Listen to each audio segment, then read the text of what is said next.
Avtomata girişdə 3 rəqəmli ədəd daxil edilir. Avtomat bu ədədi yeni ədədə aşağıdakı qayda ilə çevirir.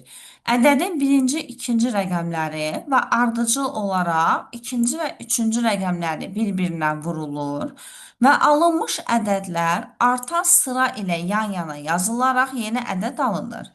Və yeni alınan ədəd, yəni avtomatın çıxışa verdiyi ədəd 816 olarsa, biz tapmalıyıq ki, girişdə verilən ən böyük və ən kiçik ədədlərin cəmini hesablamalıyıq.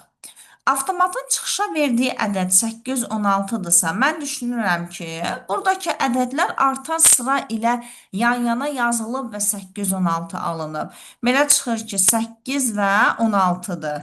Artan sıra ilə yazılıb deyə mən buna 8, 1, 6 kimi baxa bilmərəm. 8 və 16 kimi baxıram. Yəni 3 rəqəmli ədədin rəqəmləri bir-birinə vurulanda 8 və 16 alınmalıdır. Onda girişə verilən birinci ən kiçik ədədi müəyyənləşdirəcəm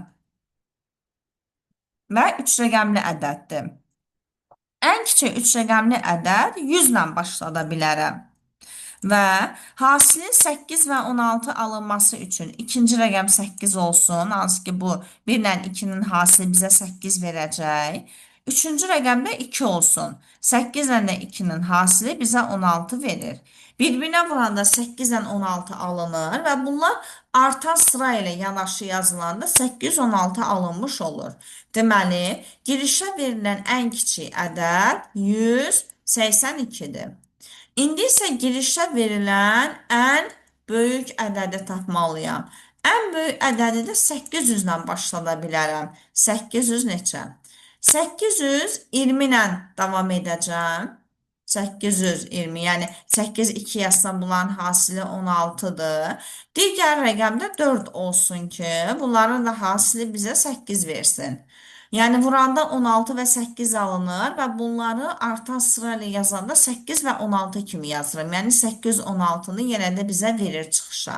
Onda girişə verilən ən böyük ədəd də 824-dür. Və bizə deyir ki, ən böyük ədədlə girişə verilən, yəni 824-lə ən kiçik ədədin, yəni 182-nin bunların cəmini tapmalıyıq. Doğru cavab olur 1006.